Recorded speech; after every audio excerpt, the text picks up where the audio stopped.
Olá, eu sou Alexandre Vanquio, diretor de pós-graduação da FAI e tenho o prazer de apresentar o podcast Conexão Pós, um espaço dedicado a debater temas relevantes do mercado de trabalho e as últimas tendências para profissionais de diferentes setores da economia.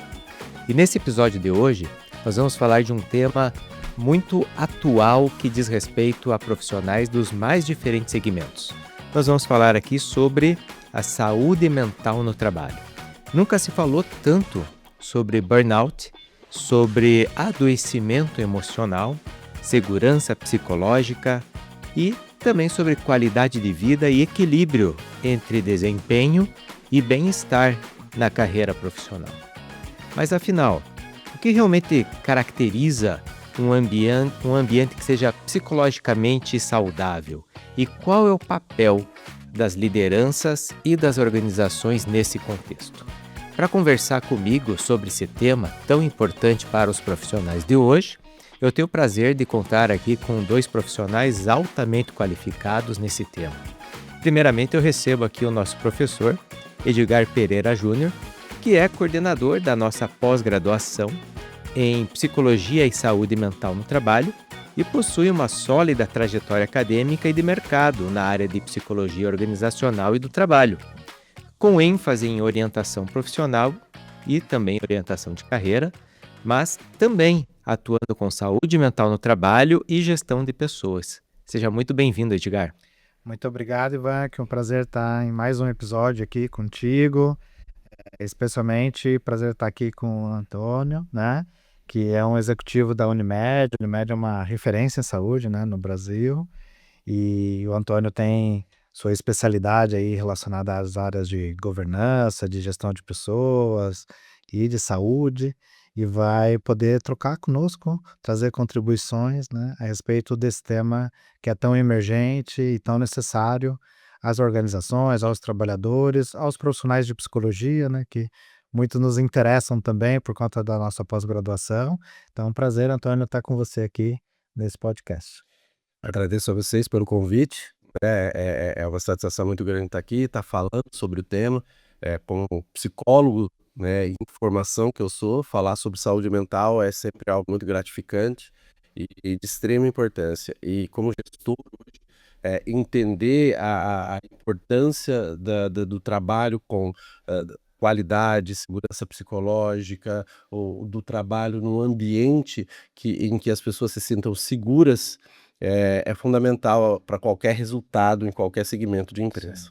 Muito bem, obrigado, Antônio, por aceitar o convite e trazer um pouco da sua experiência, da sua vivência para compartilhar com o nosso público, né? E eu gostaria de começar a nossa conversa aqui trazendo um pouco de clareza, um pouco de luz ao assunto, né?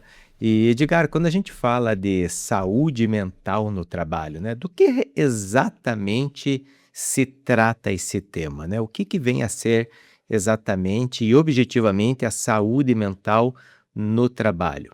E por que, na tua opinião, a gente vem observando um aumento tão grande nas discussões sobre esse assunto? Perfeito. Bom, acho que é um bom início, né?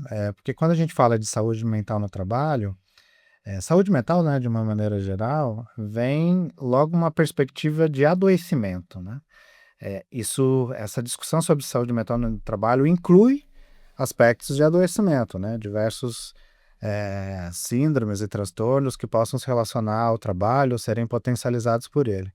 Mas é mais amplo do que isso, né? A gente está falando da condição de bem-estar das pessoas, de poderem realizar a sua atividade laboral, né, com condições de higiene, com condições de segurança, com condições de saúde, né, como um elemento positivo, né, e não como o elemento negativo que está associado à doença. Então, a gente está falando da identidade desse sujeito na relação com o seu trabalho, da construção da sua carreira, das condições para a realização desse trabalho, né? E isso vem crescendo, né, numa emergência aí nos últimos anos, por uma diversidade de fatores, né? Acho que um dos fatores aí que tem chamado mais atenção do ano passado, especialmente para cá, é a modificação da NR1, né, a norma regulamentadora número 1, que trata das condições guarda-chuva, da segurança e saúde no trabalho no Brasil, que inclui ali uma pequena frase, mas que gera um grande impacto, que é o cuidado essencial das organizações com os riscos psicossociais que podem levar às condições de adoecimento, né? Sempre bom destacar que aí estamos tratando de manejo de risco, exatamente o cuidado para que o adoecimento não aconteça. Nós temos um absoluto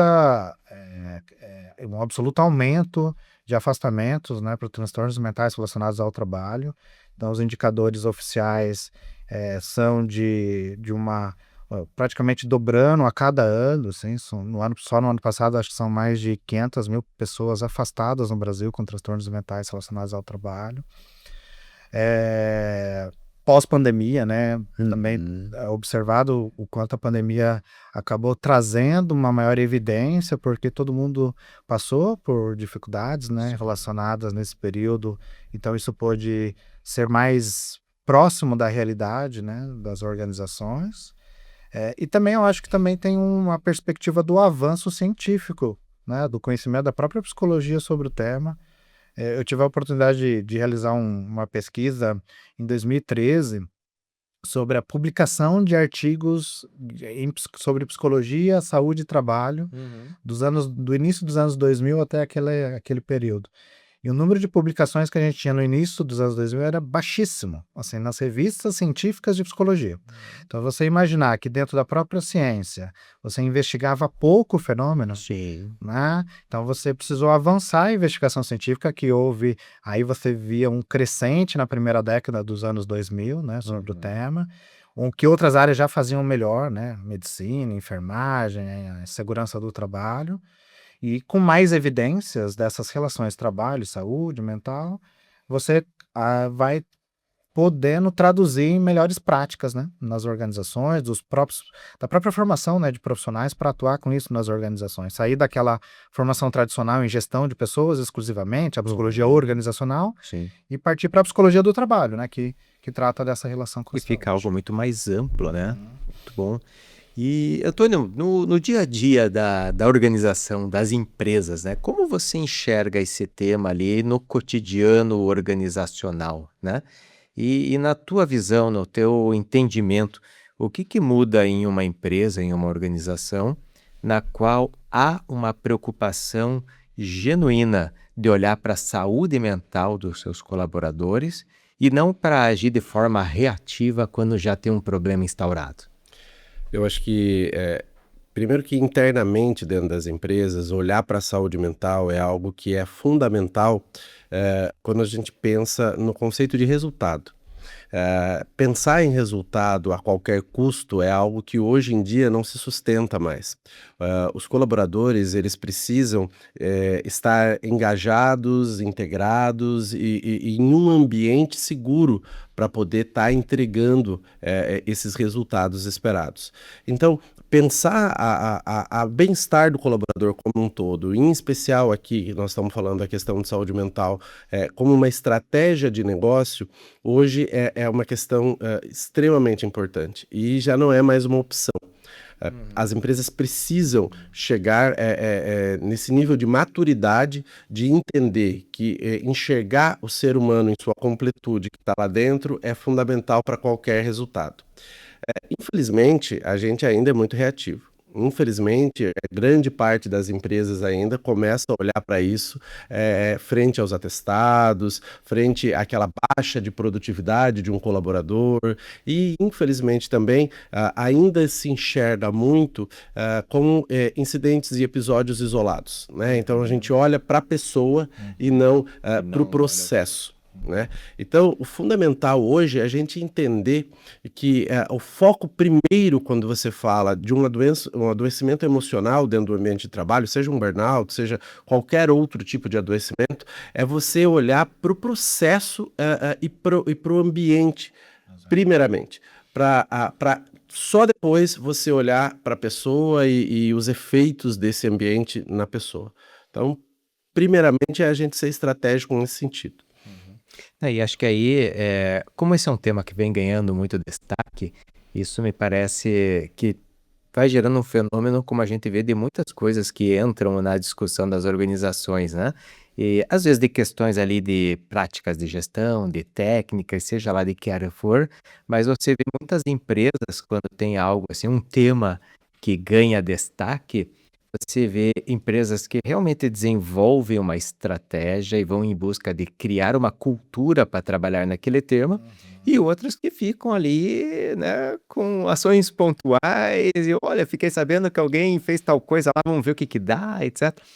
Vocês veem que isso também acontece quando a gente vai falar sobre saúde mental dentro das empresas, de ter empresas que ficam ali com ações pontuais isoladas, enquanto outras realmente desenvolvem uma cultura voltada ao cuidado da saúde mental, né? O que que a gente precisa entender e talvez derrubar de mitos em relação a isso?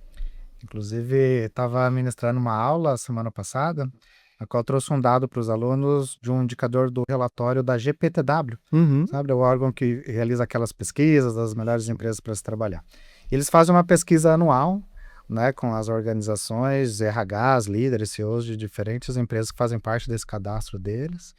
E tinha duas perguntas que me chamaram a atenção. Uma é lá, a sua empresa se importa com saúde mental no trabalho? 98% respondeu que sim. Né? Até difícil dizer, como assim a gente não se importa, né? A gente se importa com saúde mental no trabalho. Tá, a sua empresa tem orçamento para investir em saúde mental no Ações. trabalho? Aí já a porcentagem caiu para próximo da metade ali. Derivado dessa segunda pergunta, tá. E esse investimento é utilizado em que ações? 70% aproximadamente é palestra. Aí você vai olhar no micro da realidade de muitas organizações, na semana da É isso que eu CIPAT, ia falar agora. Palestra na CIPAT. eles chamam um psicólogo, muitas vezes não remunerado. Eu, como coordenador de cursos aqui, muitas vezes já recebi abordagens de organizações. Não tem um estagiário precisando de atividade complementar para vir fazer uma palestra na CIPAT? Que seja uma palestra, a palestra pode ser excelente, um profissional que possa agregar, mas não é uma ação isolada, 1, 2, 3 dias que seja, que vai modificar aquilo que o Antônio comentou, né? Uma cultura onde você mude o ambiente, que o ambiente seja um ambiente que seja um ecossistema de cuidado, né? Com esse trabalhador, que tenha lideranças que escutem, né? Esse trabalhador sobre demandas relacionadas também à sua saúde mental, que prepare e capacite essas lideranças. Então, assim, só para começar em ações que teriam um impacto de fato relevante. Você pode até ter a palestra como uma sensibilização, mas ela não pode ser o único esforço, em relação ao tema, né, Arthur? Com certeza, né, a famosa fruta no escritório, né, o famoso, day off que é dado, como ações pontuais aí, eles se defrontam também com um outro mito muito, forte, né, que é a história da resiliência. Eu sou de uma geração, nós somos de uma geração onde ser resiliente, onde ser, forte, onde, dar conta era algo super valorizado, né, os critérios de promoção quando a gente começou a nossa carreira eram, baseava-se muito em quão resiliente nós éramos, o quanto nós conseguimos Aguentava o tranco. exato, é bem isso, e o quanto a gente conseguia acumular papéis, funções e entregas. Essa questão, ela é extremamente importante, porque a gente precisa entender que a resiliência hoje é ter segurança para pedir ajuda. Resiliência hoje é você construir voz ao colaborador para que ele possa colocar, olha, o limite passou, não estou conseguindo. E isso não tem a ver apenas com produtividade. Às vezes a gente também acredita que o adoecimento emocional no ambiente de trabalho ele está necessariamente ligado a excesso de trabalho. Mas às vezes não é isso. Às vezes é você não ter espaço, às vezes é você não ter voz, às vezes é o ambiente não ser integrativo e você não se sentir acolhido dentro daquele ambiente. Então, você olhar para esse ambiente de modo sistêmico, você olhar para esses processos de trabalho, processos de produção, isso é fundamental quando a gente fala em saúde mental e adoecimento no trabalho.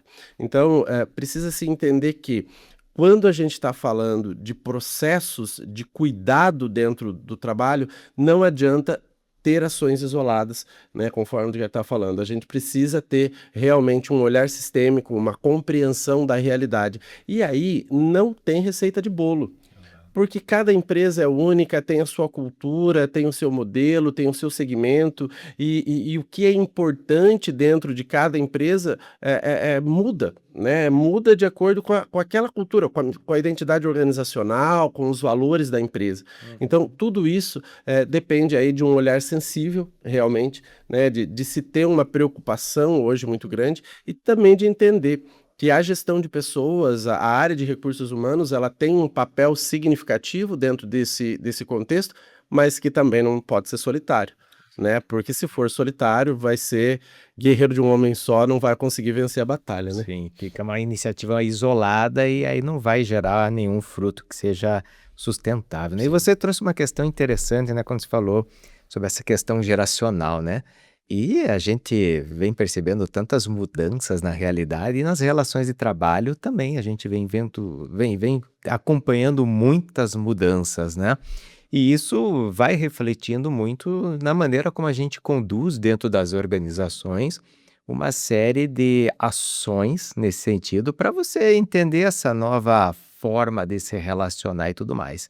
E quando a gente traz essa questão toda, né, Antônio, você me fez pensar assim, poxa, e dentro da empresa, né, como a gente encontra ou encara ou entende os desafios da empresa para poder, de forma prática e efetiva, fazer com que essa preocupação, com que esse olhar para a saúde mental seja realmente algo presente dentro da organização, nos seus diferentes níveis, mas não fique, como você disse ali, restrito a um departamento para dizer que eu estou fazendo alguma coisa, ou, como o Edgar falou, tu coloca lá uma palestra ou outra na CIPAT e estamos fazendo nossa parte, né? Como é que você vê esse desafio aí para, no dia a dia prático das empresas, isso acontecer?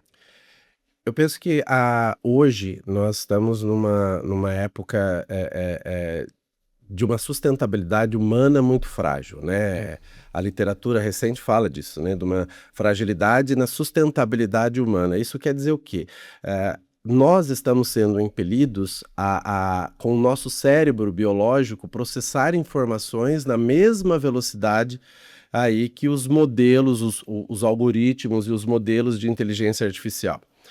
Fato é que nós estamos tendo que revisitar a nossa forma de ver o mundo, a nossa forma de pensar. Até hoje nós somos educados de que tínhamos de ter as respostas. Agora nós precisamos saber fazer as perguntas. E esse é um desafio muito grande porque ele faz com que a gente mude totalmente o processamento, da maneira como a gente processa. Então, eu acho que uma ferramenta muito forte para a gente alcançar uma estratégia efetiva é usar os dados a nosso favor. É a gente verdadeiramente produzir uma cultura de gestão voltada a dados, onde a gente possa transformar essas informações e esse modelo em cuidado para os colaboradores.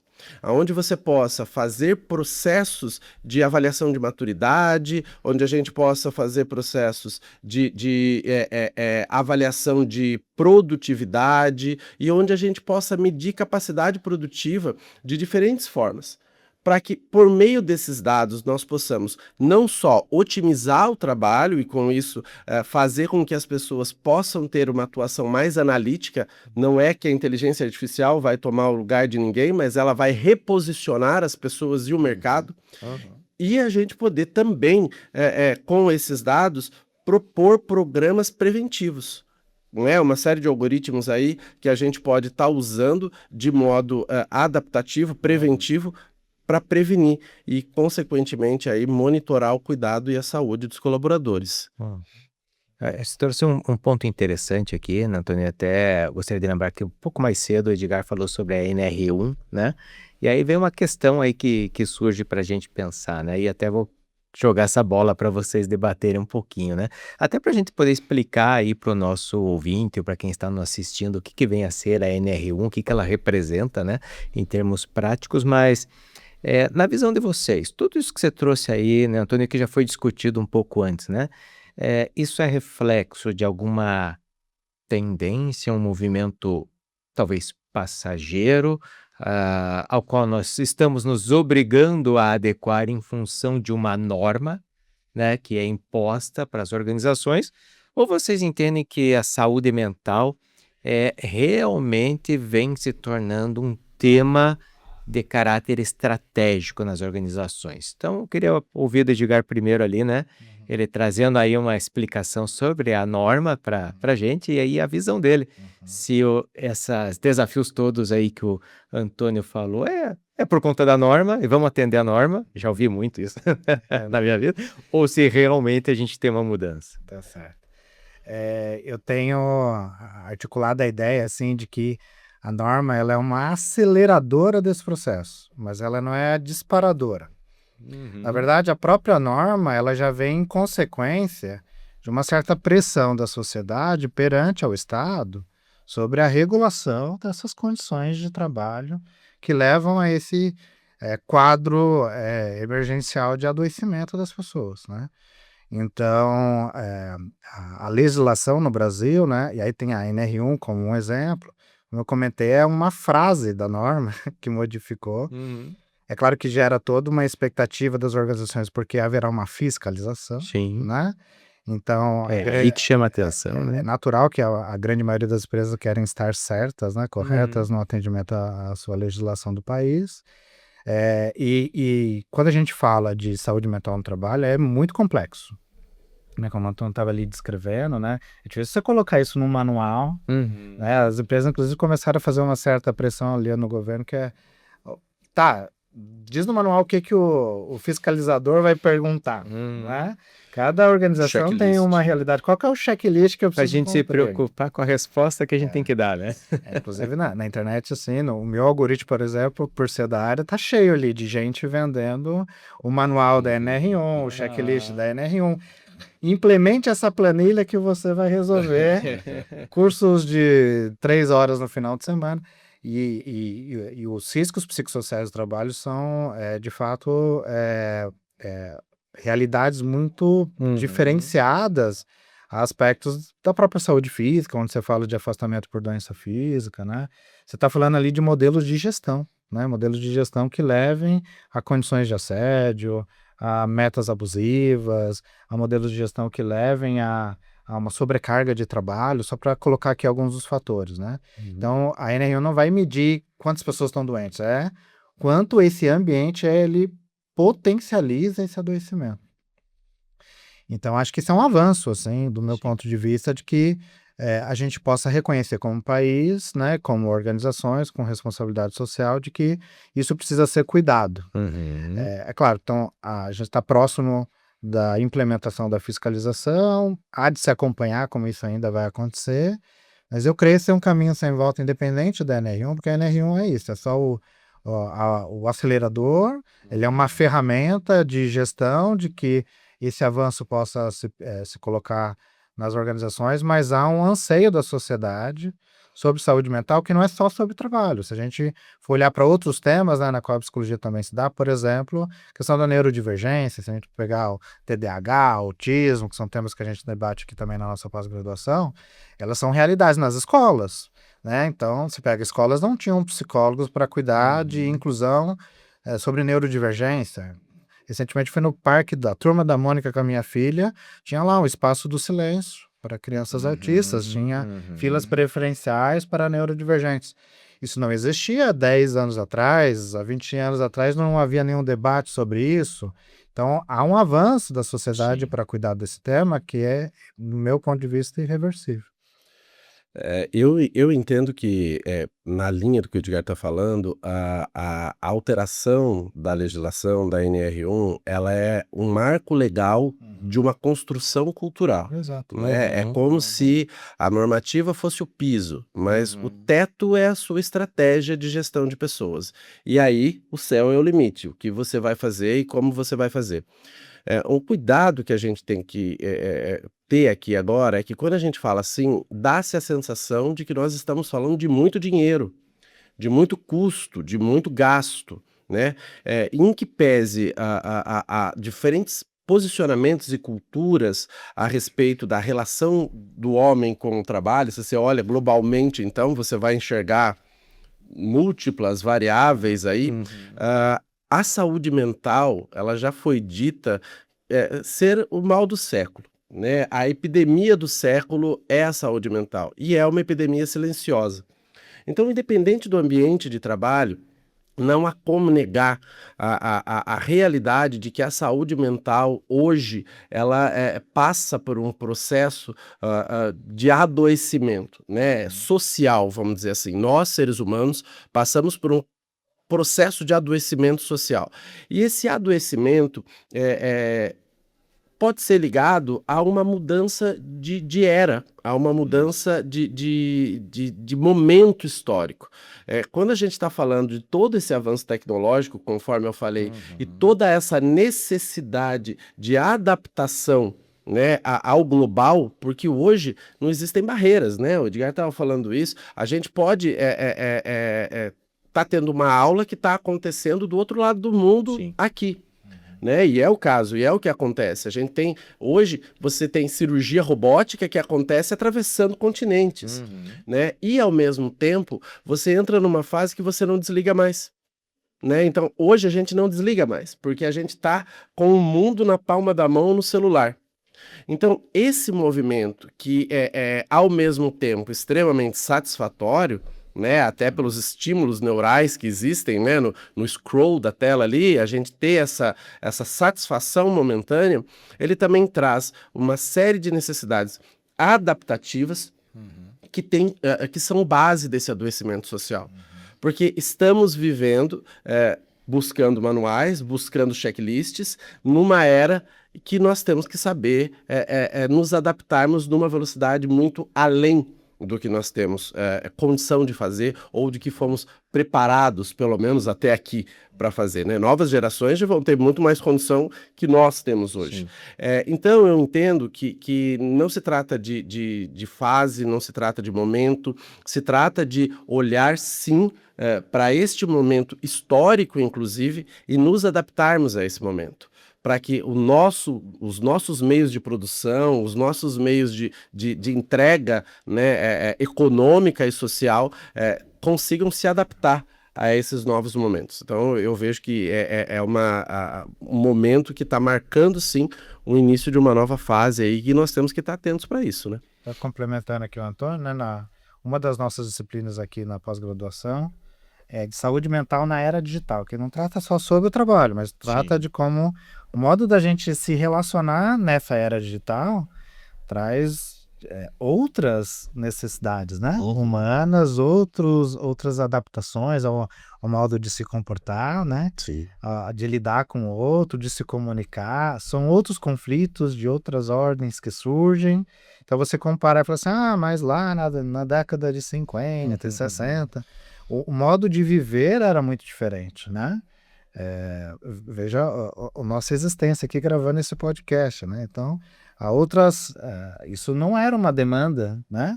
Então, aquele profissional que fazia um trabalho mais operacional, mais mecânico, mais manual, se coloca agora a ter que dialogar num podcast, tem exigências cognitivas, sociais, relacionais que não faziam parte da rotina dele. Então, isso absorve um pouco dessa perspectiva humana, né? Então, o humano é exigido mais na sua capacidade emocional, na sua capacidade social, e, inevitavelmente, alguns, dependendo de cada contexto, podem adoecer mais do que adoecer menos. Até porque a única coisa que a inteligência artificial não vai substituir é o humano, né? Toda a capacidade de entrega ela pode substituir. Agora, o olhar humano, as emoções humanas, o aspecto humano, não vai. Então, a gente precisa só tomar cuidado para a gente não sacrificar o aspecto humano, né, nesse processo de transição. Perfeito. Bom, fica claro que os desafios são enormes, né? Para profissionais que estão atuando nas diferentes organizações, para os líderes das organizações, mas também para os profissionais que precisam estar à frente das iniciativas de buscar promover um ambiente que favoreça a saúde mental no trabalho. Então, a realidade da sociedade, o dinamismo que nós vivemos nos impõe uma série de desafios. E aí, Edgar, eu queria ouvir de você, né? Você como coordenador dos nossos cursos de pós-graduação na área de psicologia, uma área muito forte aqui na nossa pós-graduação, você está à frente também de uma pós-graduação que é em psicologia e saúde mental no trabalho, né? Diante desses desafios todos, para os profissionais da psicologia que querem atuar nessa área ou que já vêm atuando nessa área, como é que esse curso de pós-graduação prepara os profissionais para atuarem de forma significativa num cenário tão complexo, tão desafiador como esse? Perfeito. Até é bom contar um pouquinho da história, né, da construção desse curso de psicologia e saúde mental no trabalho, porque historicamente nós tínhamos um curso de psicologia organizacional na instituição que se direcionava majoritariamente a essas práticas de gestão de pessoas e os processos tradicionais de recursos humanos, né? Recrutamento, treinamento, avaliação de desempenho, remuneração e etc., que são demandas já mais consolidadas, né, em boa parte das organizações. Mas, com a emergência de cuidados, programas políticos de saúde mental no trabalho, o que foi se percebendo é que nem mesmo os profissionais de psicologia inseridos nas organizações, muitas vezes, tinham conhecimentos e capacitações para poder trabalhar com isso. Então, a gente acompanha casos assim, a empresa foi lá e bateu o psicólogo do RH. Tem lá NR1, ou está aumentando o afastamento, o que a gente pode fazer? E o psicólogo também não sabia, porque na graduação e na formação dele, ele teve conhecimentos mínimos sobre o assunto, né? Eu entrei na universidade, na graduação, em 2003.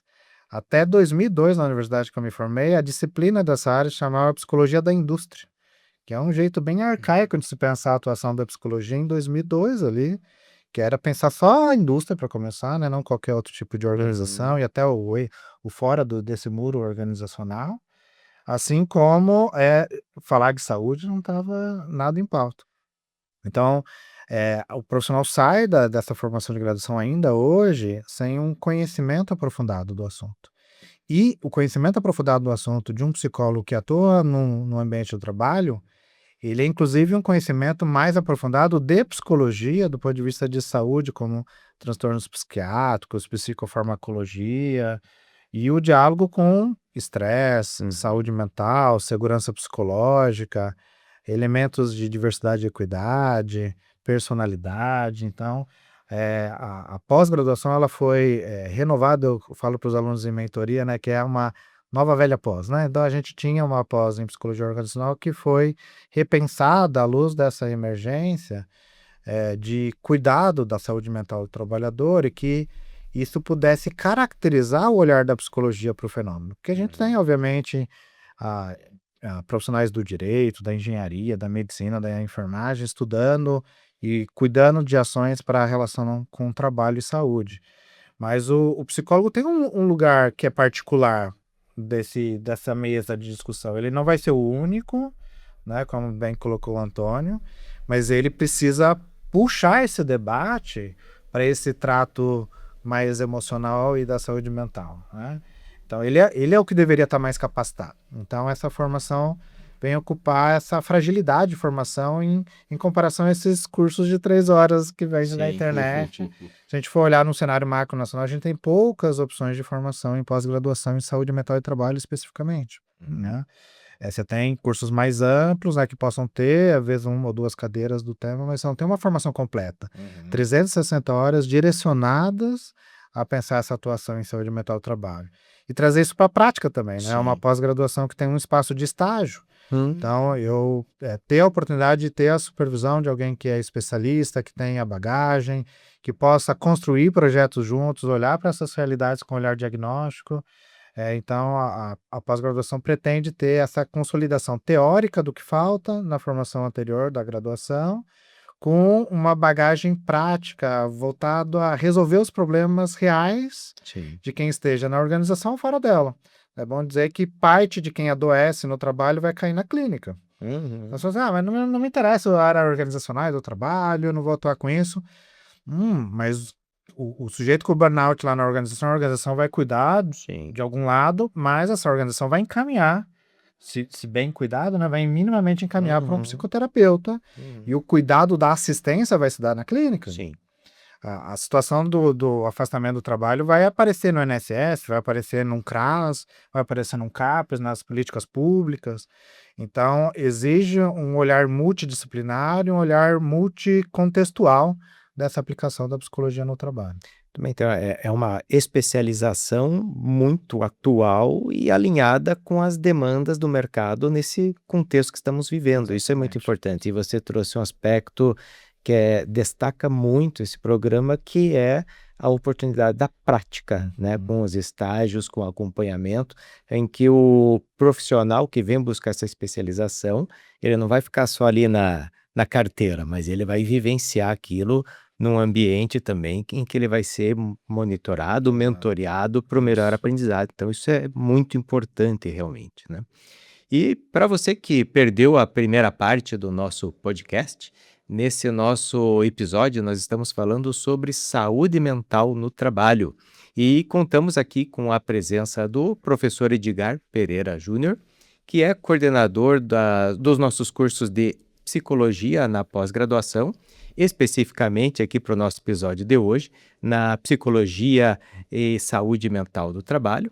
E também contamos com a presença do Antônio Amaral Júnior, que é executivo da Unimed e atua aí nas áreas de governança corporativa, governança clínica, ESG, gestão de pessoas em diferentes áreas, né? E a gente vai trazer agora para a nossa discussão aqui um pouquinho sobre perspectivas para o amanhã, né? A gente já falou bastante do que está acontecendo, do que a gente vem vivenciando dentro das organizações e dos desafios para os profissionais hoje, mas aí eu gostaria também de explorar um pouquinho, olha, e aí, o que esperar aqui para frente, né? E você até trouxe, né, Edgar, na tua última contribuição aqui, essa questão, poxa, olha, o profissional de psicologia, ele pode, num primeiro momento, achar que, olha, mas o meu interesse não é trabalhar com psicologia organizacional, eu estou na clínica, etc. Então, mas o assunto ele acaba ultrapassando os limites da questão corporativa, Isso. né? E nesse sentido, né, quando a gente fala de saúde mental no trabalho, isso não está restrito, então, à estrutura organizacional pura e simples, né? Em que outros espaços, então explica um pouco melhor, explora um pouco melhor aí dentro da área da psicologia, que outras áreas acabam sendo áreas muito próximas para poder desenvolver soluções relacionadas às questões da saúde mental no trabalho. Perfeito. Então, retomando, né, eu acredito que o espaço da clínica, né, onde metade dos psicólogos do Brasil estão atuando, é um espaço importante, porque pode ser tanto a pessoa física ali, que está passando por um sofrimento, não necessariamente precisa ter um transtorno diagnosticado, né, mas tem conflitos no trabalho, tá com uma dificuldade de relacionamento, um processo com a gestão dificultado, não está mais identificado com aquela relação de trabalho, e aí ele vai bater lá na porta da clínica e falar, ó, né, não tô bem, quero uma ajuda de alguma ordem, e esse psicólogo precisa estar preparado a também falar de trabalho. Isso parece simples, porque o trabalho ocupa uma centralidade na organização da nossa vida, né? A gente estava até conversando aqui pré-gravação sobre se a gente não for pensar saúde incluindo o trabalho, sobre o que a gente vai falar. A Exato. gente passa 8 horas ou mais por dia trabalhando, né? Maior parte dos dias da nossa semana, maior parte dos meses do nosso ano, muitos e muitos anos trabalhando. Só que na clínica muitas vezes se pergunta do tataravô do sujeito, de várias dimensões, e na hora que toca trabalho, o psicólogo às vezes dá uma travada. Mas trabalho não é aqui. Aí ele encaminha para outro profissional que também tem a ver, que, por exemplo, né, também atua com orientação profissional de carreira. Sim, a orientação profissional de carreira é um outro espaço relevante. Inclusive, temos uma disciplina na pós-graduação relacionada ao tema, porque o sujeito pensar suas decisões, pensar a gestão da sua carreira, faz parte de ter uma relação saudável com esse trabalho. Mas ali está falando da tomada de decisão e não da assistência psicológica. Então, essa assistência psicológica está lá na clínica. E eu Uhum. preciso acolher a dimensão do trabalho nesse adoecimento do sujeito. Pode estar ali com um quadro depressivo, um quadro ansioso, que inclui o trabalho, mas também pode ser não só o trabalho, é o trabalho na relação com outros papéis, né? Então, estar trabalhando muito pode estar afetando o meu casamento, né? Os problemas do trabalho me fazem me deixar mais nervoso e aí eu tô tendo uma relação difícil com meu filho. Então isso o sujeito ele é integral, ele não é isolado Uhum. da relação de Uhum. trabalho, então ele vai aparecer lá na clínica. Uhum. Pode estar lá na orientação profissional de carreira, que é um lugar de tratar dessa relação com o trabalho. Comentei que pode estar nas diferentes políticas públicas, né? Então, a gente tem, inclusive, locais próprios de saúde mental no trabalho dentro do poder público, por exemplo, os CERESTs, né, que são os Centros de Referência de Saúde do Trabalho, que inclusive é um dos mecanismos que vai atuar nessa vigilância, né, com a NR1. Então, há espaço para psicólogos atuarem nesses locais, perícias na Justiça do Trabalho, a perícia judicial é um espaço de atuação. Você pode pensar o espaço de assistência social, como os CRAS, né, os CAPs, na qual eu já tive a oportunidade de acompanhar um estágio realizado dentro de um CAPs, na qual a estratégia de tratamento eram oficinas. Então, é artesanato, construir jornal, fabricar pão, o trabalho como meio de promoção de saúde, né, de enfrentamento de um adoecimento. Então, há múltiplas possibilidades se a gente pensar que a psicologia do esporte é uma psicologia do trabalho, que é alimentos de saúde. Se a gente Uhum. acompanhar os personagens da mídia, da área do esporte, falando hoje mais claramente sobre sofrimento mental, né, dada a pressão que é esse trabalho. A gente pode pensar o espaço do psicólogo na própria escola, na qual o trabalho não é só sobre os alunos, mas é também sobre a equipe pedagógica, os Uhum. professores. O quadro de professores que adoece hoje ele é Uhum. gritante, né? Uhum. Há muitos estudos sobre burnout, acho que os primeiros, inclusive, no Brasil, eram sobre professores. Uhum. Então, esse psicólogo está lá na escola, ele tem que lidar com os elementos de saúde do Sim. trabalho nesse determinado ambiente.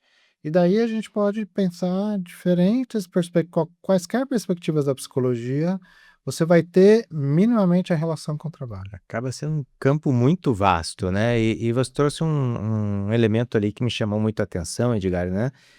Muitas vezes a pessoa, o profissional, ele tá ali com, digamos, algum problema, ele tá precisando de ajuda, que não tem a sua origem exclusivamente no trabalho, mas está muito potencializada ali pelas questões ali do ambiente de trabalho, e vai buscar esse apoio, por exemplo, buscando ali um processo terapêutico ali com um psicólogo, com uma psicóloga. E isso não é tratado no ambiente do trabalho corporativo. Muitas vezes aquela pessoa tem um problema muito sério relacionado ali ao ambiente de trabalho, mas vai tratar daquilo lá fora do ambiente de trabalho e a organização muitas vezes vai descobrir tardiamente que há um problema que já está instaurado ali, né? E acho que nesse sentido, né, e eu queria ouvir um pouquinho de você, Antônio, né, que isso deve ser um tremendo desafio para que a empresa consiga criar um ambiente que seja psicologicamente seguro, saudável, né? Para que não apenas as pessoas possam desenvolver, trabalhar o aspecto da saúde mental, mas para que desvios, né, ou alguns problemas consigam ser identificados rapidamente ali dentro da organização para serem cuidados ali, né? Como é que você vê essa prática, essas estratégias para a gente conseguir criar um ambiente que seja seguro, que seja saudável dentro da organização do ponto de vista psicológico? A linha que divide, né, o que é um adoecimento, de trabalho, né, ligado à saúde emocional e o que vem, pessoalmente, é uma linha muito tênue, né. Claro que a gente consegue medir a produtividade, a gente consegue medir, relacionamento e uma série de outras questões. Mas, somos, um ser integral, né, somos seres Uhum. integrais. E esse cuidado, ele precisa existir dentro do ambiente da empresa desde quando o colaborador chega, desde quando o colaborador pisa na empresa. A primeira coisa que a gente precisa ter é um espaço de escuta muito bem estabelecido e muito bem criado. Você precisa dar voz a esse colaborador.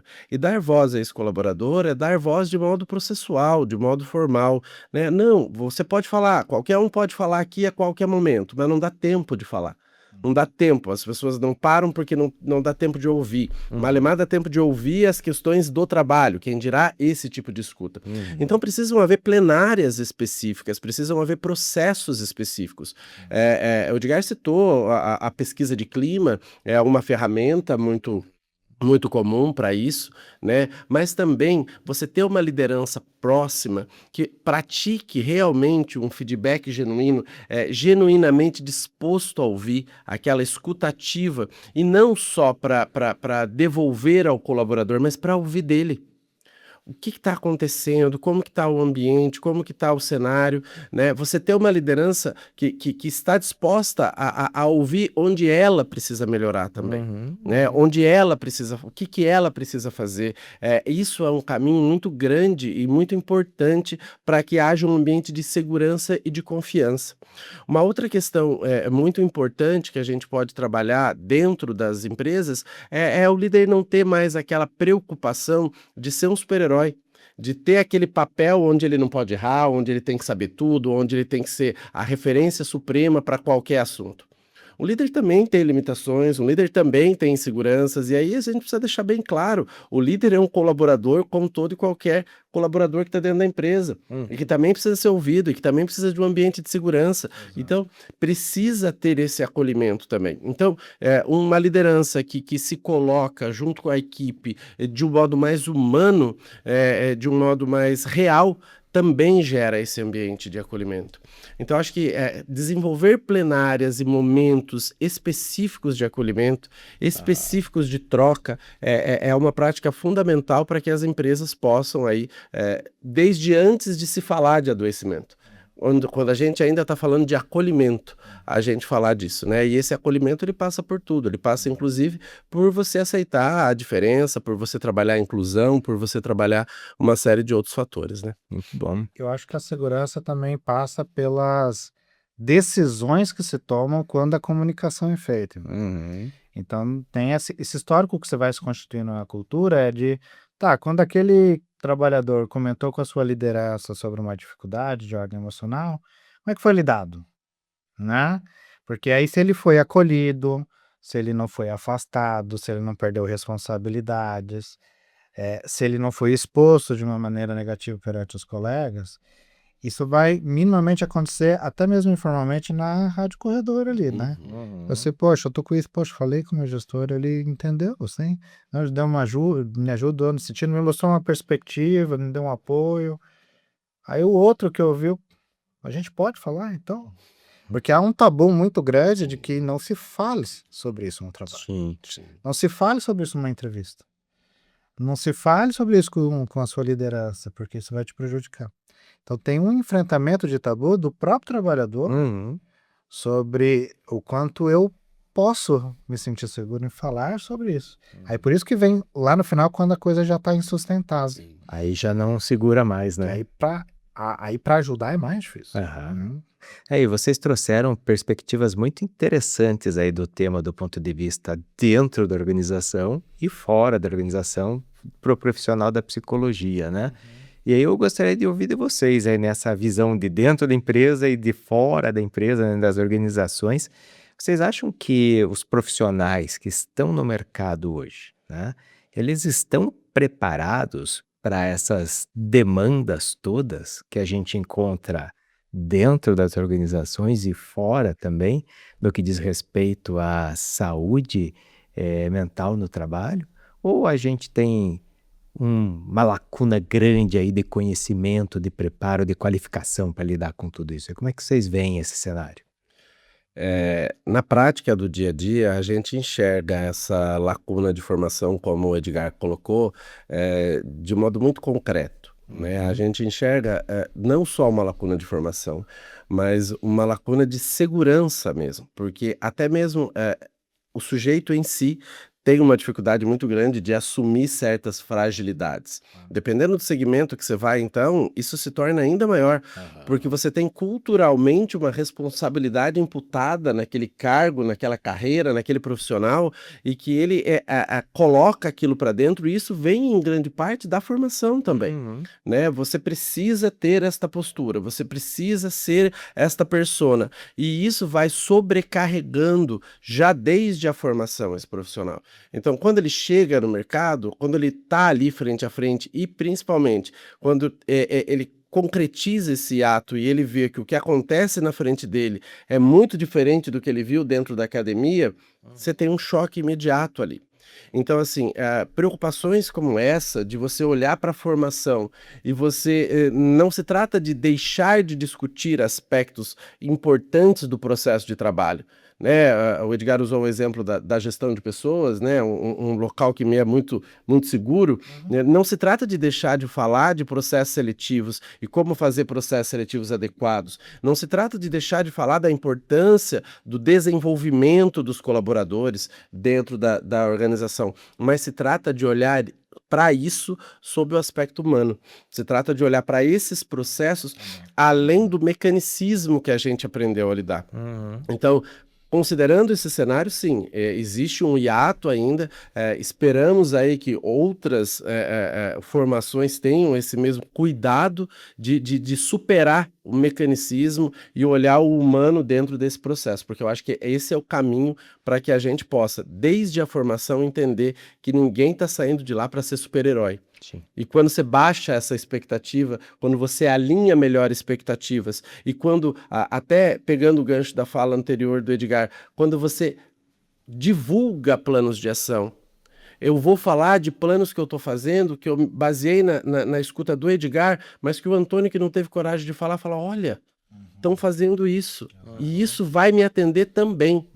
Né? Então, essa comunicação aberta do que está sendo feito, de ações concretas, é bastante importante também. Eu vou só complementar aqui o Antônio e também a minha própria fala anterior, assim, já tratei um pouquinho de quanto essa formação carece, né, desse espaço, inclusive da pós-graduação, como uma continuidade de preparação, né? E o Antônio falou de quanto isso se percebe concretamente. É de que esse profissional, para além das competências e conhecimentos da área da psicologia, precisa entender um ambiente corporativo para essa atuação, pensando na chegada lá, por exemplo, na realidade que o Antônio está inserido, né? Então, você não chega numa organização, uma indústria, e vira lá para o supervisor de produção e fala, agora você tem que fazer porque eu estou dizendo que você tem que fazer. Você tem que sensibilizar as pessoas, você precisa capacitar as pessoas. Então, há competências de negociação, há competências de comunicação a serem desenvolvidas, há competência de persuasão, né? De criatividade para construir projetos a cada tipo de contexto, de dialogar com a estratégia do negócio, porque numa organização você só vai conseguir criar essas frentes todas que o Antônio colocou se você estabelecer um diálogo, inclusive com os dados, né, Antônio, de que isso tem a ver com performance, isso tem a ver com resultado, tem a ver com desempenho, porque a organização existe para cumprir uma missão de desempenho do seu negócio, né? Então, é uma premissa a condição de saúde, né, para que eu possa ter resultado e desempenho, mas quando a gente vai estudar ali naquela realidade, porque a gente tem dados de mercado que né, são muito mais poderosos os resultados de organizações que valorizam o bem-estar e a saúde. Mas e na realidade da empresa XPTO que me chamou aqui para trabalhar, seja como consultor, seja porque eu já sou integrante da equipe de RH, o quanto que a gente não cuidar disso está gerando efeitos na produtividade baixa daquela linha de produção para o supervisor. Eu tenho que ter habilidades estatísticas, eu preciso saber usar a tecnologia e a inteligência artificial. Então, é um conjunto de competências que passa por também se dispor a explorar o além da psicologia, né? Então, há uma necessidade de aprofundamento da ciência psicológica, saúde e trabalho, mas também há a necessidade de se abrir a adquirir competências que são também desse mundo do trabalho, que são um mundo mais corporativo e que inevitavelmente passa pelas dimensões de desempenho. Mesmo se você for atuar numa organização não governamental, numa política pública, sem desempenho, um hospital não sobrevive. né? Então você está lá no sistema Unimed, então tá ali, todo mundo está preocupado em salvar vidas, e o salvar vidas é desempenho. Nem sempre o desempenho é só o número que cai lá de rendimentos para acionista. Sim. Então, desempenho, eu estou falando de cumprir o objetivo da missão social dessa organização. E é aí que está o eixo, que eu acho mais complicador, que é qual é a relação naquele lugar entre o ambiente mais saudável e a performance. Muito bom. E isso traz aí uma série de pontos de reflexão, né, que a gente vai deixando aí para quem está nos acompanhando e colocar mais uma pimentinha, né, nesse tema na nossa futurologia, né? Eu queria ouvir de vocês, na visão de vocês, né, o profissional de psicologia e as organizações, as empresas que negligenciarem essa questão da saúde mental no trabalho hoje, nesse momento atual, o que elas podem estar correndo de riscos no futuro próximo aí, do ponto de vista do profissional da psicologia e do ponto de vista da organização da empresa? Como é que vocês veem esse futuro? Eu vejo que hoje você negar o aspecto emocional do colaborador, você negar a entrega que esse colaborador vai deixar de dar ou vai dar a mais, graças a esse engajamento emocional que ele tem, define aí até a perenidade do negócio, a perenidade do modelo, né? A gente falou aqui ao longo dessa conversa algumas vezes a respeito de mudança de modelo mental, mudança de compreensão de mundo, de visão de mundo. Então, não enxergar esses aspectos indica deixar de lado um papel muito grande. A gente está falando de formação, e formação está falando em capacidade técnica de entrega. Mas quando a gente fala de acolhimento desse aspecto humano e emocional, nós estamos falando de engajamento. Nós estamos falando de uma fronteira aqui, né, entre estratégia e cultura, né, e o quanto essa cultura organizacional olha para o colaborador é o tanto que o colaborador vai olhar para essa empresa e vai se engajar nessa entrega. Claro. E vai se envolver com esse aspecto de entrega, porque aquilo faz sentido para ele, porque ele se sente ouvido naquele lugar, porque naquele lugar ele se sente acolhido. Então, olhar para isso, investir em saúde emocional do colaborador, investir no colaborador, não é despesa, é investimento, e precisa ficar claro isso o quanto antes, porque é isso que vai trazer engajamento. E é o engajamento que vai trazer resultado. O profissional pode ser tecnicamente brilhante. Se ele não tiver engajado a estratégia do Não vai negócio, gerar resultado. Vai ter uma atuação medíocre, né? Perfeito. E acho que tem, então, do lado da organização, até essa coisa da competitividade, né? Acho que um outro dado de acréscimo aqui do que a gente já conversou é os indicadores de pedido de demissão no Brasil, né? Hoje, cerca de 500 a 600 mil pessoas por mês estão pedindo demissão dos seus trabalhos, né? Então, a gente tem uma alta rotatividade nas organizações, tem a ver com essa baixa, né? Esse problema de engajamento que há. E do lado do trabalhador, né, de psicologia especialmente, mas eu incluiria inclusive os gestores, os líderes que também vão ser corresponsabilizados pelo tema nas organizações, é uma dimensão de empregabilidade. Se você já olhar anúncios de processos de recrutamento e seleção atuais, você já vai ver que isso vai aparecer como demanda de requisito básico. Então você não ingressa ao mercado se você não atuar. Se você mesmo estiver como autônomo na clínica, o profissional está lá angustiado em trazer o trabalho para você e você não consegue entender, ter essa compreensão, você vai perder cliente. Num concurso público de psicólogo hoje, inclui majoritariamente questões de saúde mental no trabalho. Pega lá o que precisa, o que cai na prova e tudo mais, está lá presente. Então, o efeito de não entrar na tendência dessa perspectiva futura de necessidade básica, né, de formação e de atuação, é a perda de espaço no próprio mercado de trabalho. Hoje, dificilmente você vai ver uma posição de liderança, por mais inicial que ela seja, que você não tenha uma competência colocada, visão sistêmica. Hoje, toda e qualquer liderança pede-se que tenha visão sistêmica, e isso se traduz de que maneira? Você ter a sensibilidade de enxergar as diferentes variáveis que estão envolvendo aquela demanda de entrega de trabalho. E a principal delas é o relacionamento emocional, o envolvimento emocional. A gente fala, né? Trabalho é trabalho, não é algo emocional. Toda e qualquer situação onde você envolve expectativa Sim, se torna algo emocional. sem dúvida. E não tem lugar onde você tenha tanta expectativa que você coloca quanto no ambiente de trabalho, né? Seja expectativa de carreira, expectativa de ser aceito, expectativa de ter um bom convívio, expectativa de ter uma remuneração melhor. Então, são várias e múltiplas expectativas. Então, essa visão sistêmica se traduz dessa forma.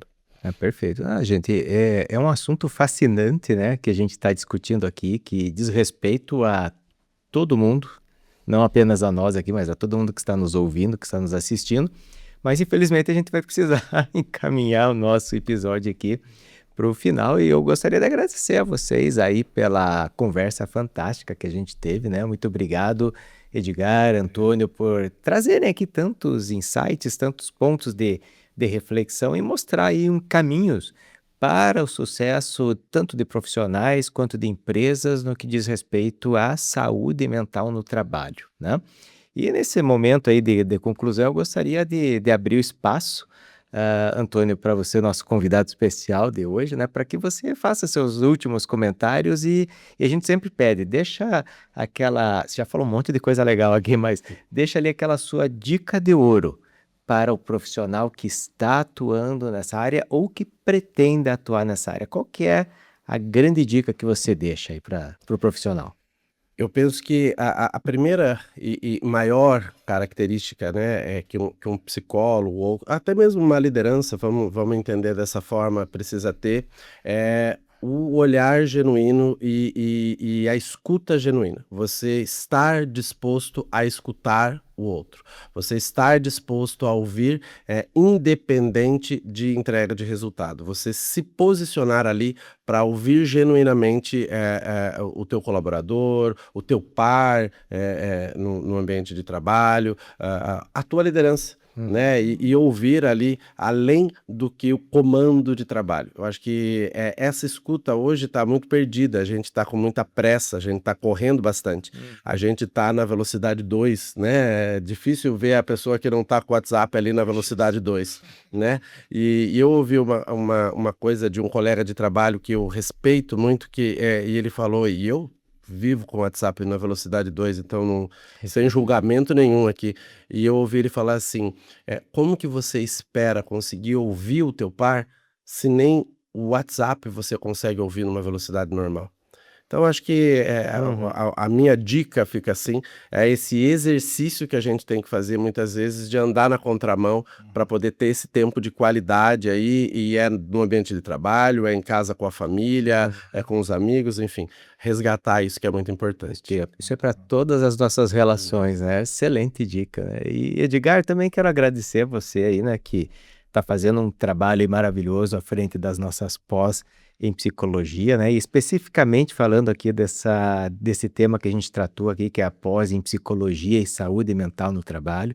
Agradecer por você trazer o Antônio aqui como convidado para discutir e abrir espaço para você também fazer seus comentários finais e deixar a sua dica de ouro, por favor. Tá bem. Bom, acho que vale a pena, né, agradecer aí o Antônio, né, por estar aqui conosco, contribuir com essa perspectiva que é dessa formação em psicologia aliada a um papel executivo. Acho que faz toda a diferença, né? Nesse desafio de ter uma visão sistêmica, a gente teve um convidado que conseguiu contribuir com esse tipo de visão, né? Aí vai pela a possibilidade da gente conversar sobre esse assunto.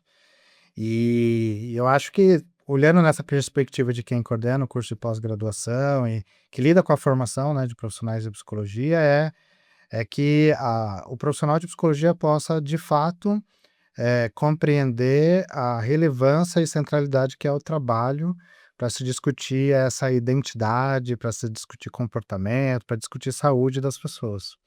Então, independente de quaisquer áreas que você venha atuar na psicologia, tem espaço para todas as possibilidades de atuação, mas minimamente você já está trabalhando e vai lidar com pessoas que trabalham nos ambientes que você esteja inserido.